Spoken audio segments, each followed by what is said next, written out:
Hey guys, it's Mrs. Dugan. Today we are going to talk about types of collisions. So collisions are part of Newton's third law, and they are very important because it talks all about momentum. It includes momentum.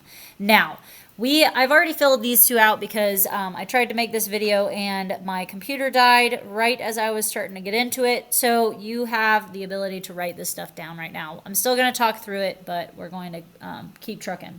So what is a collision? A collision is a forceful meeting of two objects. Now, this is a sophisticated way of two things hitting each other. And the reason why we have to include the forceful meeting is because we're talking about Newton's third law. And Newton's third law is all about action and reaction. Now, there are two types of collisions. There's elastic collision and an inelastic collision. And we're going to learn about the differences between the two. So, a elastic collision is when objects bounce off each other when they collide. So the objects bounce off each other after they collide. Okay, so this is like if I took a ball and if I took this ball, okay, and I bounced it on the ground, okay, it's not sticking to the ground, all right? So that is an elastic collision. An inelastic collision is when objects stick together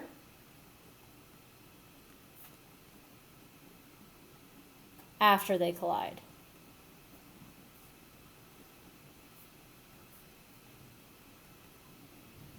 Think of a dartboard. If you throw a dart at the dartboard and it sticks, then that means that it's going to be an inelastic collision.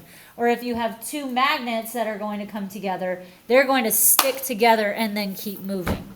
So example of elastic collisions, we're going to draw a picture of this. So we have our, the example of an elastic. So we have our before and we have our after. So before, we've got two objects that are moving towards each other.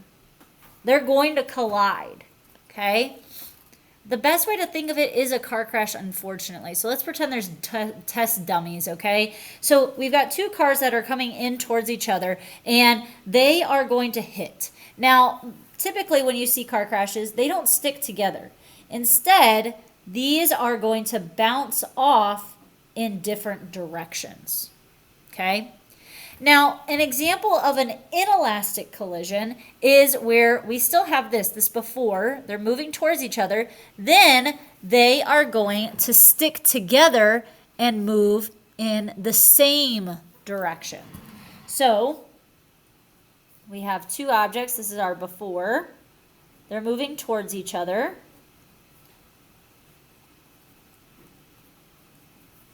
Then afterwards, oh, you can't see that, okay? Then after,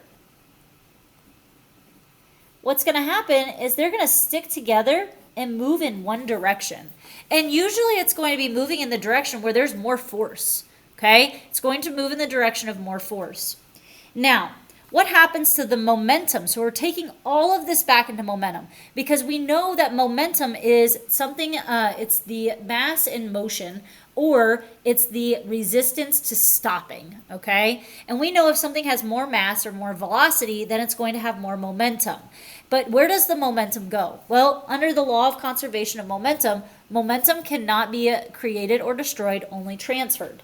So momentum cannot be created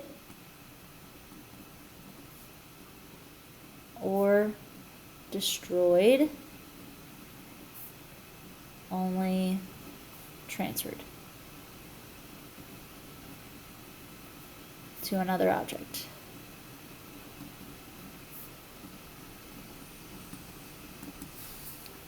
So it's kind of cool, honestly. So we have in an inelastic collision, we have these two objects that are going to combine. That means their masses combine, and the momentum is going to carry it in the direction with the most mass or the most velocity. Okay? Now, here we've got practice. We need to decide what is an inelastic and what is an elastic collision. So we've got two football players that ran into each other and now they've gone in the one direction. If they are not bouncing off of each other, that means we have an inelastic collision. Then we look here at our bowling balls. If we have a bowling ball and it hits the pins, do those pins stick together? No. They're going to bounce off, so that's an elastic collision. Next, we have our a car hitting a telephone pole. Does it bounce off? In this case, no. It's going to stop, and it's going to become one. So this is inelastic. And finally, we have a kid jumping on his trampoline. What do you think that is? Elastic. All right, that is it for today. So again, if you missed some spots, go ahead and go back into the notes part that's in the All Notes Here folder. There are all of our notes. So just the biggest thing that we need to know is the difference between elastic and inelastic. Inelastic is where they're going to combine into one and move in one direction, where elastic, they are going to bounce off of each other and move in opposite directions. All right, so as a reminder, please make sure that you are paying attention, that you are on top of things. Any missing work that you have from this time that I've been out needs to get turned in. It is due tomorrow when I return, maybe tomorrow, maybe a couple days, depending on when you're watching this video. And just make sure it gets done, okay? If not, it's a big fat 0 in the grade book. And make sure that you're on task, because remember, if you're not, then that means that you're going to have a detention if your name's written down. So be good, stay curious, and I will see you back when I get back.